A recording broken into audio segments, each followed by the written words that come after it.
Aliftar fi Ramadan arba'atun wa hiji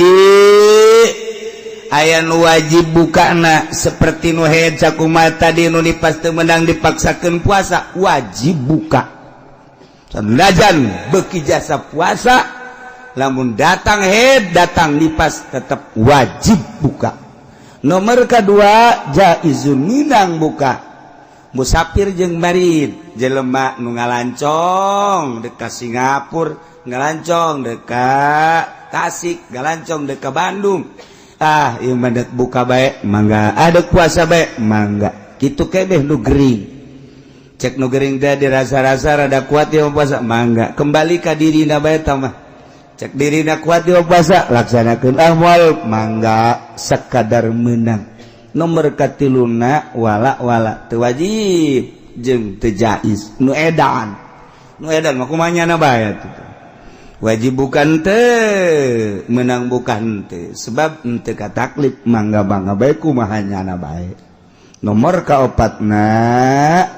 anu diharamkeun bukana seperti jelema nu akhirkeun ngodoan Ramadan bari manehanana imkan datadina ai prakrupak waktu eueuh di waktu haram bukana.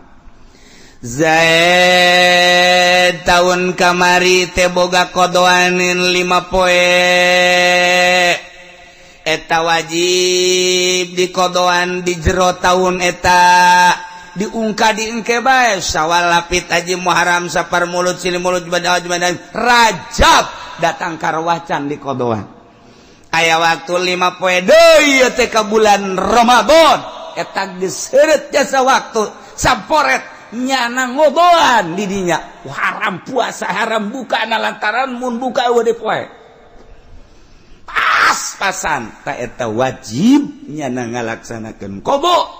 di samping wajib mun buka haram sebab eueuh deui jangan ngalengkah ka dituna Ramadan wajib eta haram nyana bukana. Tah kitulah